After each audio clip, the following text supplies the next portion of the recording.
പെണ്ണെട്ടി.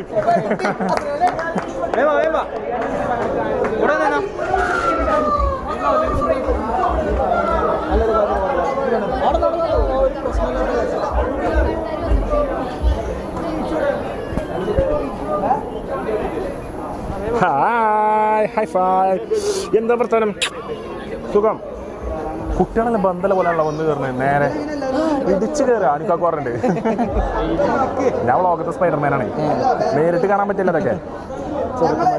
അടച്ചിട്ടുണ്ട് 2 കൊല്ലട്ടായി.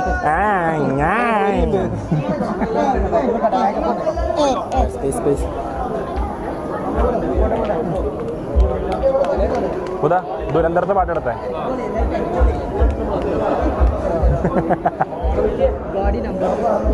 ദുരന്തരത്തെ പാട്ടെടുത്തേ.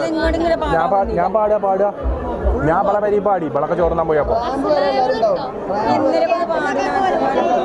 Hello guys, അപ്പോൾ എല്ലാവർക്കും സ്വാഗതം. അപ്പോൾ നമ്മൾ ഇന്ന് എല്ലാവർക്കും പരിചയപ്പെടുത്തി തരാൻ പോണത് ഞങ്ങളെ സ്വന്തം ഷോപ്പിൽ നിന്നാണ്. ഇപ്പോൾ കറൻ്റ്ലി ഹർഷ പാത്തു ഡ്രസ്സ് എടുത്തത്, പിന്നെ ഇടയ്ക്ക ഇഫ്ര ഡ്രസ്സ് എടുത്തത്, അതുപോലെ തന്നെ ഡ്രെഡ് ഡ്രസ്സ് എടുത്തത്, പിന്നെ നൗഫ ഡ്രസ്സ് എടുത്തത്, പിന്നെ നീലു പിന്നെ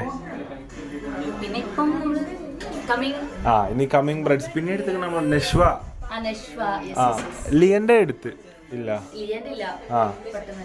ഓക്കെ, ഇനി വരാനുള്ള ഫംഗ്ഷനിൽ എടുക്കാന്ന് വിചാരിച്ചിരിക്കുകയാണ്. അപ്പം ഇവരൊക്കെ ഡ്രസ്സ് എടുത്തത് നമ്മളെ സ്വന്തം ഷോപ്പായിട്ടുള്ള നാദാപുരത്തുള്ള കയാലി എന്നായിരുന്നു. സോ എല്ലാവർക്കും അറിയാം നമ്മളെ ഷോപ്പാണ് കയാലി എന്നുള്ളത്. അപ്പോൾ ഞാനും ഷാനൊക്കെ കൂടിയാണ് ഷോപ്പ് കൊണ്ടുനടക്കുന്നത്. അങ്ങനെയാണ് പറച്ചിലെങ്കിലും കൊണ്ടുനടക്കുന്നത് ഫുള്ള് ഷാനയാണ്. അപ്പോൾ എന്നാലും കൊല്ലത്തിലിടക്ക് എപ്പോഴെങ്കിലും 2-3 പ്രാവശ്യം സമയം കിട്ടുമ്പോൾ ഞാനിവിടെ സന്ദർശിക്കാതിരിക്കാറില്ല.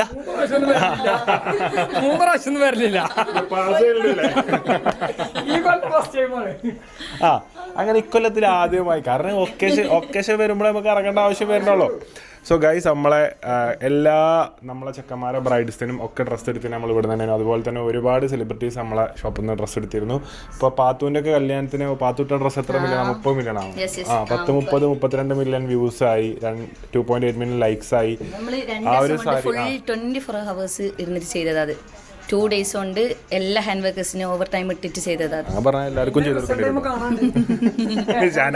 അങ്ങനെയല്ല.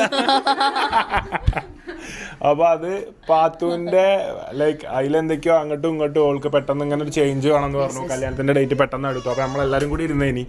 അപ്പോൾ എന്തായാലും പാത്തുവിന്റെ ഡ്രസ്സൊക്കെ നമ്മൾ ചെയ്യിപ്പിച്ചതേനി. സോ ഇപ്പം നമ്മൾ കാണാൻ പോണ ഡ്രസ്സ് എന്ന് പറഞ്ഞാൽ അസറുദ്ദീൻ തുപ്പിനിക്കാടൻ, അതായത് ഡോക്ടർ ഇബ്നു അസർ MBBS, ജോർജിയയിൽ നിന്നും ബിരുദധാരിയായിട്ടുള്ള ഇബ്നു അസർ MBBS തൻ്റെ പ്രിയതമ വേറൊരു ഡോക്ടറെ പോയി കെട്ടി.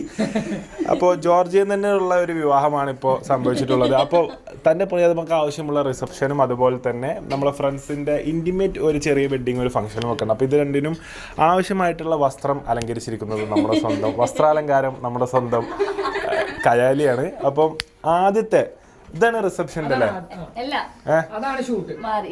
ഇത് ഷൂട്ടിന്റെ. അപ്പൊ ഷൂട്ടിന് ആവശ്യമായിട്ടുള്ള ഇത് കംപ്ലീറ്റ്ലി എന്ന് പറഞ്ഞാൽ ബ്രൈഡ് നമ്മളോട് എന്താണ് പറയണത് അതാണ് നമ്മൾ കൂടുതൽ ചെയ്ത് കൊടുക്കുക. പിന്നെ നമ്മളെ ഡിസൈനറും ഹെൽപ്പ് ചെയ്ത് കൊടുക്കും. ഇതാണ് നമ്മളെ ഡിസൈനർ ഇട്ടാ കാണിച്ചത്. ഒരു ഹായ് പറയൂ.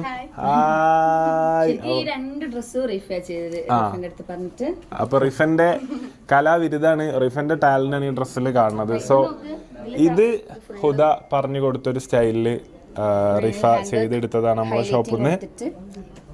മിഷൻ എംബ്രോയിഡറി വരുന്ന ബേസാണ്, അതിൽ നമ്മൾ ഹാൻഡ് വർക്ക് ചെയ്തെടുക്കുന്നതാണ്. അതേപോലെ 2 ഷെയ്ഡ് ഗോൾഡാണ് നമ്മൾ കൊടുത്തത്, കോപ്പറും അതേപോലെ നോർമൽ ഗോൾഡും കൊടുത്തിട്ടുണ്ട്. പിന്നെ ഈ ഗ്രീൻ ഒന്ന് സ്പൈസ് അപ്പ് ചെയ്യാൻ കുറച്ച് മെറൂണിന്റെ സ്റ്റോൺസും കൂടെ ആഡ് ചെയ്തിട്ടുണ്ട്, ചെറിയ രീതിയിൽ കുറച്ചും കൂടെ ഒരു ഹൈലൈഷൻ വരാൻ വേണ്ടിയിട്ട്. നമ്മളൊരു സബ്യ സച്ചി ഇൻസ്പയർഡ് ആയിട്ടാണ് ഇത് ചെയ്തിട്ടുള്ളത്. സബ്യ സച്ചി ഒരു സന്യാസി ഇൻസ്പയർഡ് ആയിട്ടുള്ള അതാരാ ഡിസൈനറാ? ഇന്ത്യയിലെ ഫേമസ് ഡിസൈനറാ. നമുക്ക് എന്ത് സബ്യ സജി? എനിക്ക് ബീന കണ്ണൻ അറിയോ? എനിക്ക് ബീന കണ്ണൻ അറിയോ? എനിക്ക് ആരോ പറഞ്ഞിട്ടുണ്ട്. അപ്പൊ ഇതുപോലെ ഒരുപാട് ആൾക്കാരുണ്ട്. എവിടെ മുമ്പ് ലേഡിയാണോ അതോ അല്ല അത് ചെയ്യണല്ലേ മറ്റുള്ള വീഡിയോയില്? ബീനാക്കണ്ണൻ്റെ അടുത്ത് പോലും ഈ കളറില്ലാതെ ഡിസൈനേഴ്സ് ആണ് ഇതൊക്കെ. അപ്പൊ നമ്മളെ ഫീൽഡിൽ റെസ്പെക്റ്റീവ് ഫീൽഡിൽ നമ്മളെ ഫീൽഡിൽ ഓരോ ഫീൽഡിൽ അടിപൊളിയായിട്ടുള്ള ആൾക്കാർ നമുക്ക് അറിയാത്തതുകൊണ്ടാണ്. കാരണം നമ്മള് വസ്ത്രാലങ്കാരത്തിന്റെ പുറകെ വല്ലാണ്ട് പോകാത്തതുകൊണ്ട് ഇത് അങ്ങനെ അറിയില്ല. പക്ഷെ ജെൻസിന്റെ കേസിൽ നമുക്ക് കുറെ ഒക്കെ അറിയാൻ പറ്റും. ലൈക്ക് ആരാണ് എന്താണ്. നമ്മൾ ഇങ്ങനെ ലൂസുള്ള പാന്റ് ലൂസുള്ള ഷർട്ടും കിട്ടിയാലും ചെറിയ വില കിട്ടിയാൽ കിട്ടും എന്നല്ലാതെ ചോദിച്ചു ഇങ്ങനെ പിടിച്ചാ. അപ്പൊ